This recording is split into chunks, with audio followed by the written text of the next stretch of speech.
What's up? Going on, my friends? I'm Rick, and this is your seat at the table. And that what's up was what my best friend and I, when I was younger, used to do to each other constantly. What's up? What's up? What's up? What's up? Anyway, so we're looking at infrastructure. So infrastructure for a colony in the game, and we're looking at second chance, or a fair win for specifics, because I have to set up the infrastructure at some point anyway.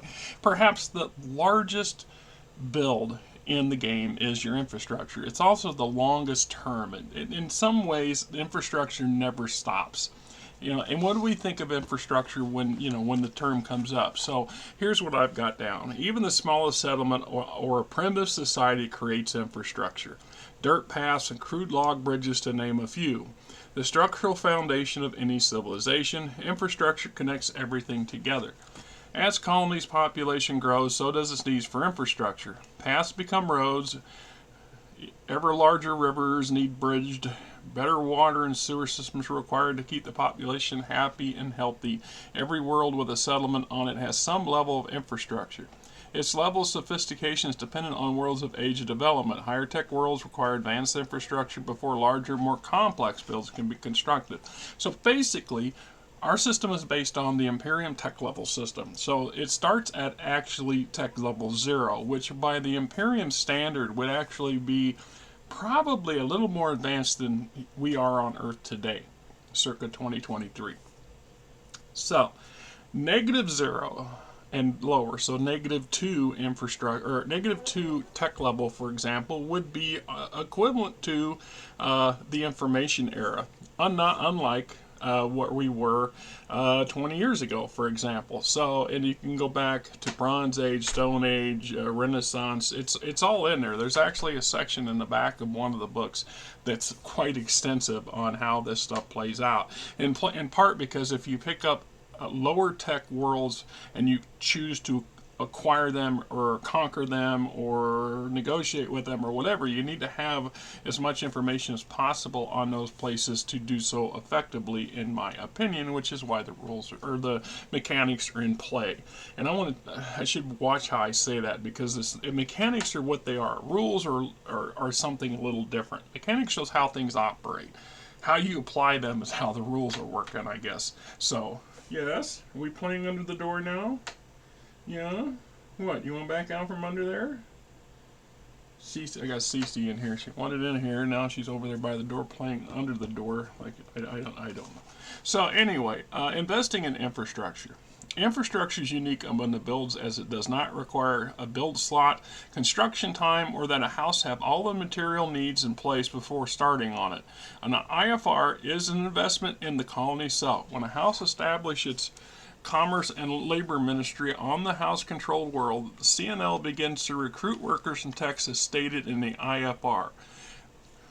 These flubs work exclusively for the IRF sub-ministry. They connect settlements where possible by road networks and work to improve each village, town, or city per the mission statement.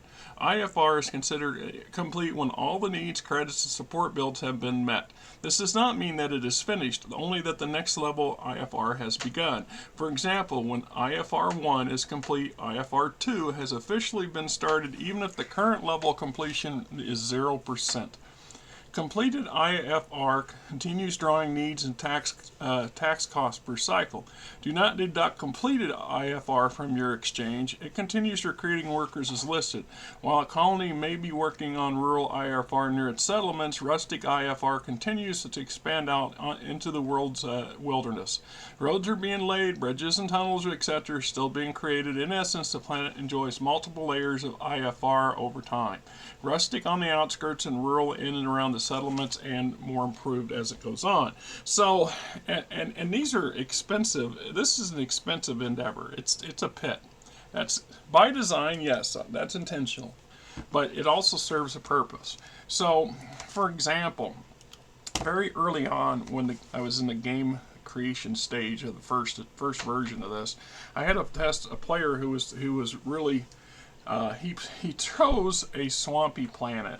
And then we were trying to envision through story how that place would look, how his people would interact with it, and how they got along. And it actually became kind of humorous in some ways, because when we set up the weather rolls and things, not only was it a swampy, humid planet, but it was raining almost daily, and in some cases torrential rain. So there was constant problems with water and mud and things like this.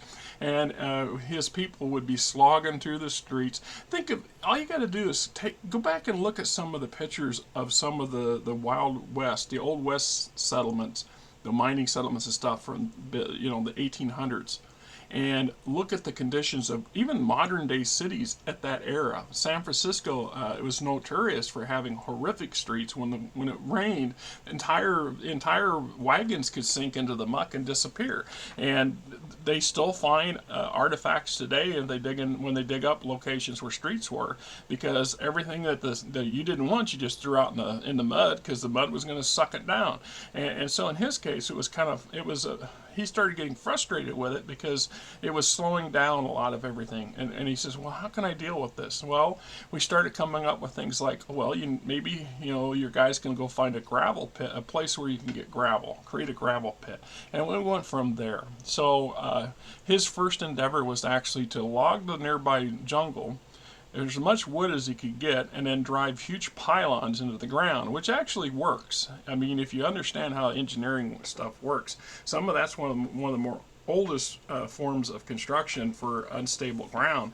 And we have, in some cases, massive structures sitting on top of 100-year-old wood that's been driven in 50, 60 feet, in 30 to 60 feet into the muck. And because of the type of muck, the muck doesn't breathe, so the wood doesn't rot, right? So that's how that got started, and then the infrastructure kind of came out of that and blew up a little bit more from there. And so what we're looking at is the infrastructure requirements for a IFR1, and this is based off of the basic material needs times the planet build modifier. So the build modifier is 1.5, and that means I'm going to need 165, 87, 90. This is where I suck at math, man. I really do. So 165 divided by 2, so 82 and a half roughly. So 247.5 tons of carbon. And my eyes are a little blurry this morning too. I don't not know why that is. I've been up for a couple hours. I've been up for a couple hours this morning, and it just feels, I don't know, groggy. A long week. This next week's going to be kind of messed up because my work truck's going in to get its yearly inspection and get some minor stuff done on it. So it'll be down Thursday for sure, probably Friday. And that means I got to scramble to get hours. I was supposed to actually work today. It's Sunday. And I was looking at a place called Muxie's Pizza and Tavern. It's in a small suburb on the east side of Des Moines, and it is about an 8-hour job. It's 6 to 8 hours. It's 10,000 gallons, but it's fairly close to where the sewer plant where we dump everything, and so the turnaround's not too awful compared to the other side of the city, which can be 2 to 2.5 hours per trip. And over on the east side it can be about an hour to hour and a half per trip, so you can see how fast, and then add to how fast the contents pumps out. And this place is actually pretty decent because unlike a lot of them, which this one is not as deep in the ground, so the shallower it is, the easier for the truck to pump stuff out. It's hydraulic physics, they tell me, I guess. So anyway, so looking at that, and chemicals, I need 45 and a half. So let's see, 23, so 60, just rounded up to 67.5, I guess. Hardware, HA, 15 tons, so half of that's 7, so 22 and a half. Yeah, you can understand how I got through high school and college. I went to college with this kind of math, and actually got a degree. So 65, so half that would be 32 and a half, so 97 and a half. And then we got machinery, 20. So that's 30 tons. And neon, because you know you want to have them neon lights flashing everywhere, because that's how a city should look, right? So we already know that 15 is 22.5. That's the beautiful thing about some of this stuff, is as you start figuring the math, you look back at the earlier stuff and the numbers are usually not often completely different. So I need water, O2, and I need 45 tons of that, and organics, so half of 13 to 6.5, so 19.5.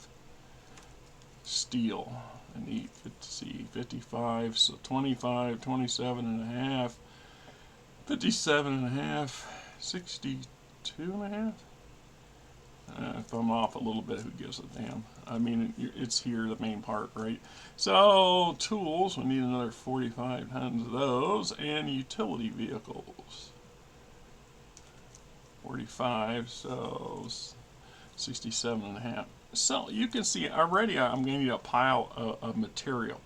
And then and then in addition to this, this is the needs per cycle that should be applied to it. So I will have to go back to my exchange and I will add all of these negative needs to my bottom line. So every cycle, whether my colony produces a material or not, I'm paying for this infrastructure. So in addition to this, the bill cost itself is 487.00 credits. So that's like 487 million credits times the planet's build modifier, in this case 1.5. So we're talking, let's see, 4, so 243 and a half, 243 and a half, and 487. 0, 6, 12, 13. So we need, credit-wise, we need 730 and a half credits. That's like 3-4 cycles of my my colonies per economy. I mean, I could outright flat out pay that off in 5 or 6 cycles if I used my profits for nothing else and I deleted my exchange, which is kind of foolhardy to do. And so what I like to do is I like to take everything I need here in material wise and then divide it by, I don't know, say 50. 50 cycles is a lot when you consider we're only on cycle 15, and of the 15 cycles that we're currently on, we had 6 or 7 of them. We really were just at the very beginning exploration stage, and the colony hadn't been set up, established, picked, none of that stuff. So we've actually only been on the planet for 60 days. Maybe 70 days, because the average cycle lasts 10 days in Imperium time. So that's just that's just a drop in the bucket. So if you look at a potentially galactic year of 50 cycles, and so we would take that 730, divide it by that, and then we would say this is how much we're going to deduct every cycle towards that. So we're going to budget that money, and it's going to get paid in until eventually it's paid off. And once it's paid off, and then I'll have to attach the operating costs for it. And in case of workers, it requires 50 plus 1 for every 1,000 population. So in this case, I have 10,000, not enough to make 11,000 just yet, but say 10,000 people, and I'm going to need 50 plus 10, so now I'm going to need 60 workers out of my labor pool. And let's see, I'm going to need the same amount of Tech 1s. So 60 Tech 1s. So think about that for a minute. A lot of us take for granted our infrastructure and how things like this work. I mean, we're talking the city road crews, county road crews. These are the guys that also go out in the middle of winter time to keep the roads clear, deal with natural disasters, things like this, just the general operational run of everything. And I know you can lump the infrastructure, a lot of things, into infrastructure that are not really infrastructure. I mean, they are a form of infrastructure. Let's be specific here.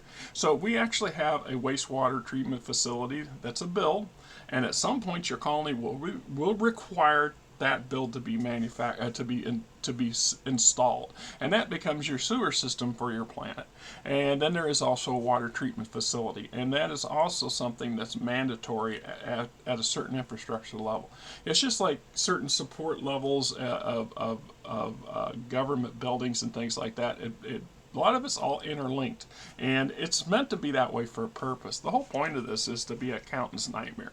This is a thing that this game is meant to just chew up a lot of damn time. I'm not gonna deny that. That's what it does. And the more depth and detail you like on something, this is the game that's for you. And that's just the way this plays out. And so when I look at this stuff and I think, okay, what is carbon? Okay, C is carbon. It comes up in a lot of bills. And look around you. Wood is carbon. You can make an argument that stone is carbon. You know, it's a catch-all phrase for lots and lots of different things. And so we get into the same. So we move to hardware. Hardware is pretty obvious. I mean, you got to know what the amount of equipment and little nuts and bolts and struts and supports and widgets and doohickeys and whatever that goes into everything. That's what we're talking about. And then HM is housing material. Well, when we're talking about building infrastructure, they're going to need offices, they're going to need workshops, they're going to need etc. So that's where this stuff goes into play. And machinery is the same thing. They're going to need workshops, they're going to need pumps, they're going to need various generators and things like this. Well, that qualifies under machinery. Neon is serves mostly for decorative purposes, but there are a lot of uses in a process. I just tacked it on because in my head it was just that, all the neon lighting. It represents all the lighting that you may or that your colony would want to have. And then there's, of course, O2, water. Well, water is used in a lot of ways, just like organics. And I've had players ask me, why are there organics?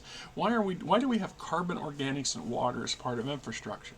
Parks, walkways, habitats, beautification, sanitary reasons. The list is quite extensive. And ironically enough, yes, someplace in a couple of them totes out in the garage, there's a notebook full of notes on it when I actually did my due diligence on these very topics, because I wanted to understand what the real world puts into infrastructure so I can mimic it as much as possible. And of course, steel, you put steel in everything. Now, a lot of argument, well, we use iron. Yes, but we are in this is representing a far more advanced society, and we are using steel instead of iron whenever possible. Iron is still available, sure, but usually it's a mineral resource we use in manufacturing other stuff. But in this case, we do not want iron, we want steel. And then, of course, tools. Tools goes without saying. And tools wear out. That's another thing. Somebody asked me, well, why do I got to keep buying this, keep providing tools over and over again? And I said, that's because tools get lost, they wear out, and your growth. The idea is as you progress with this infrastructure, the infrastructure is expanding. It never stops expanding. It keeps getting bigger. This is where the caveat carries over for infrastructure. And one of the biggest behemoths of a large colony world will be infrastructure.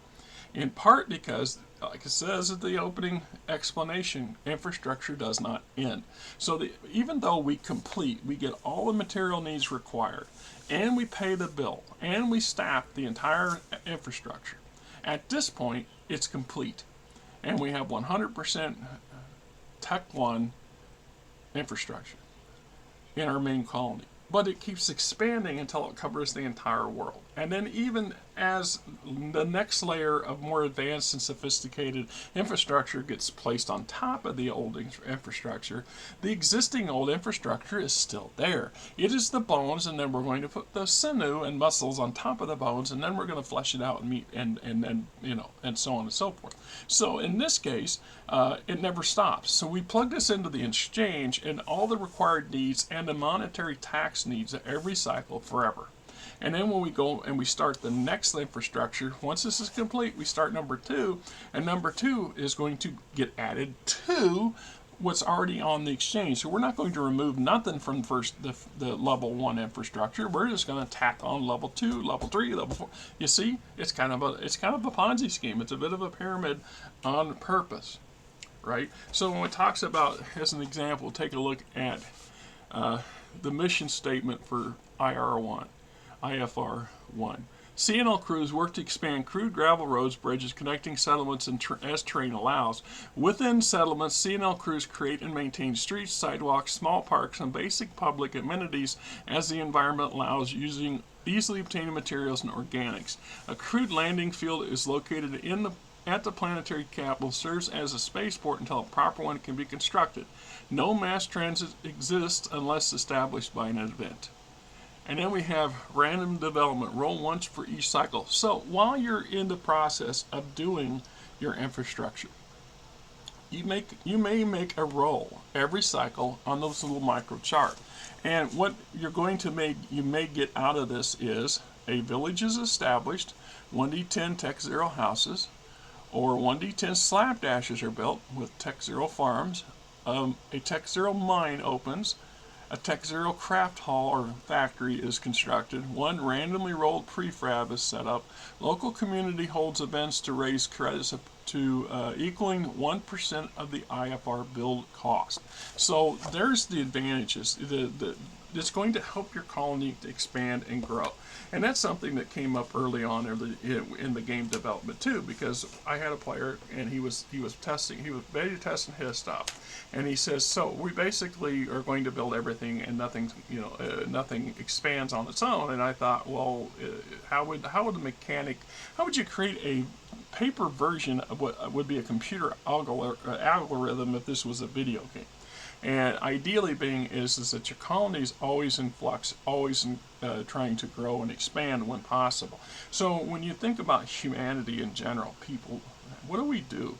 We find some place we like, we settle it down, we move further out. Some people sit there for a while, then they get tired of it, and then civilization encroaches, and the neighbors are too close, and they move further out.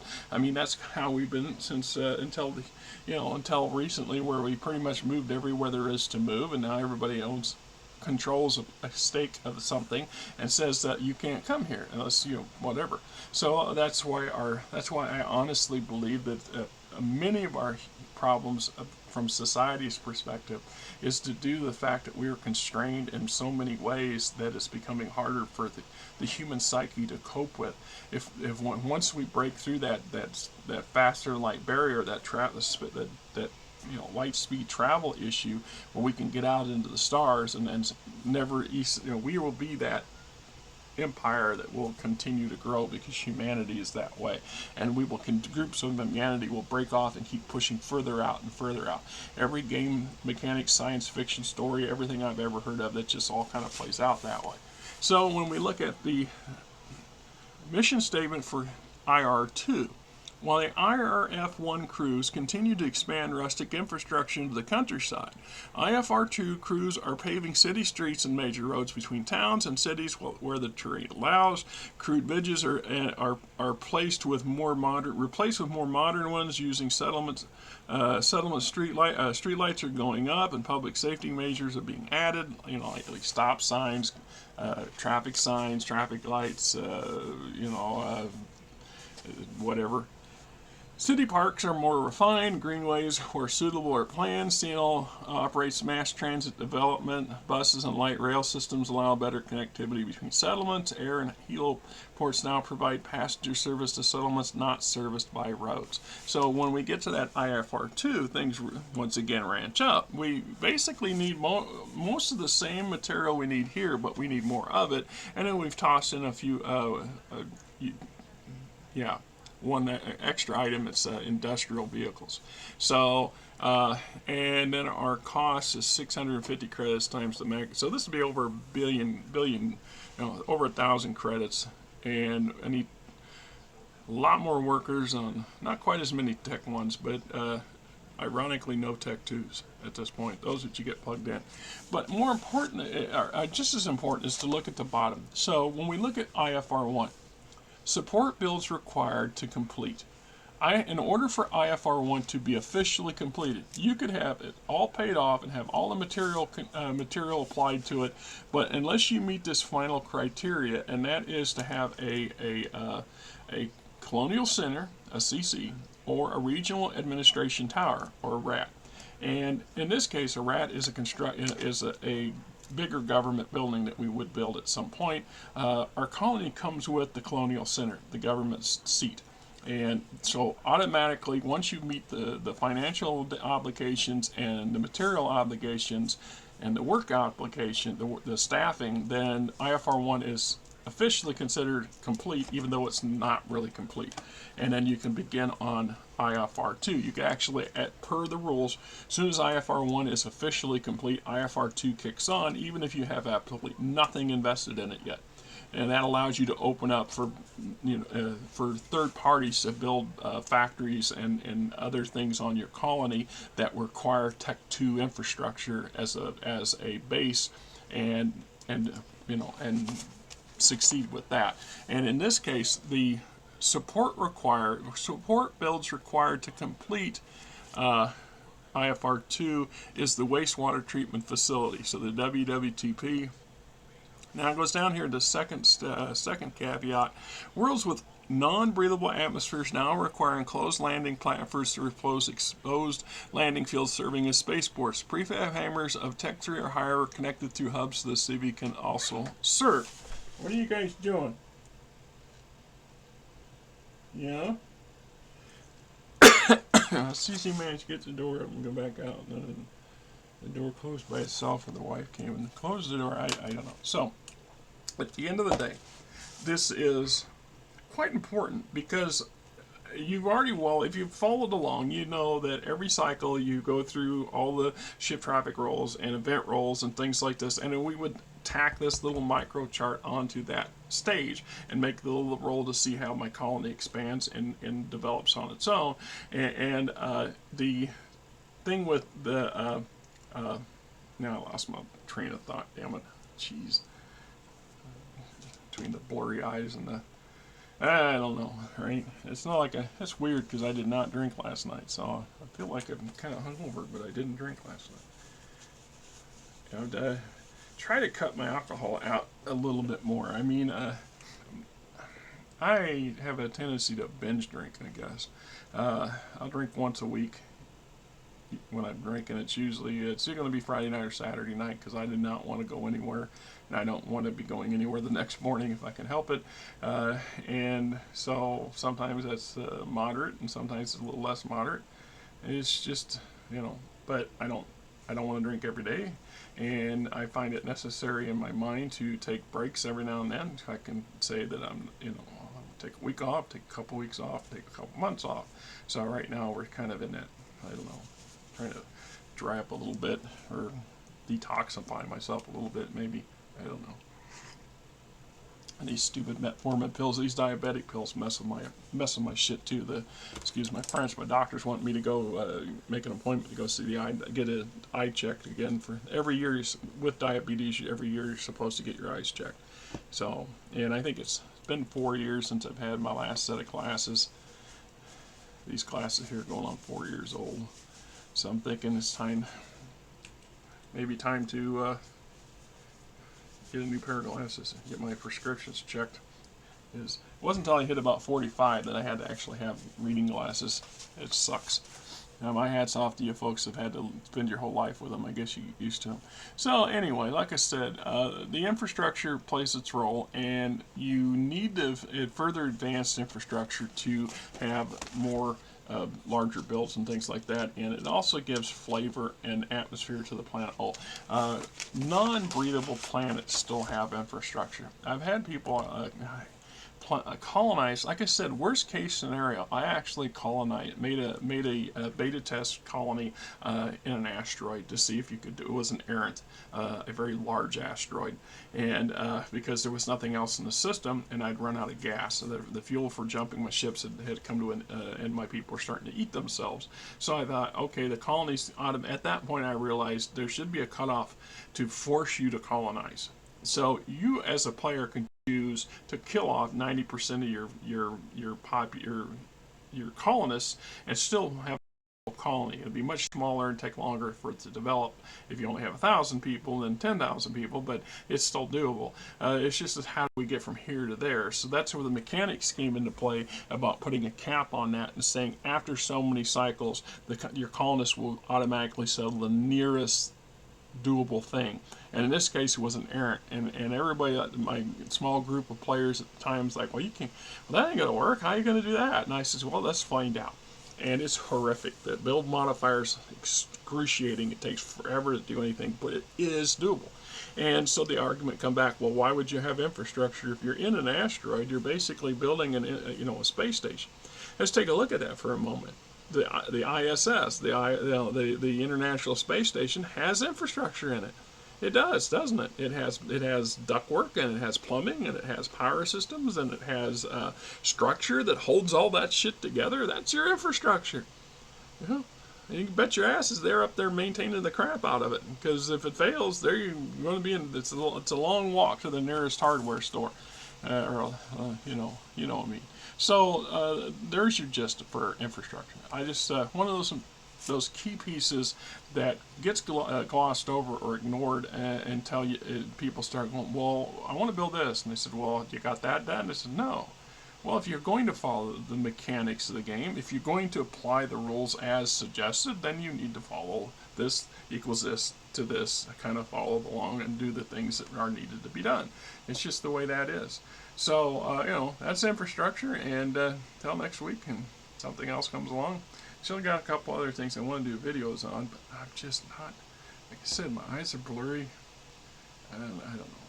Just some days I feel like doing lots of videos, and some days I don't feel like doing lots of videos. It just kind of is what it is. And then I'll not do videos the rest of the day, and then I'll sit there the whole damn rest of the day wishing and groaning all week saying I should have done videos. But I have quite a few from last week.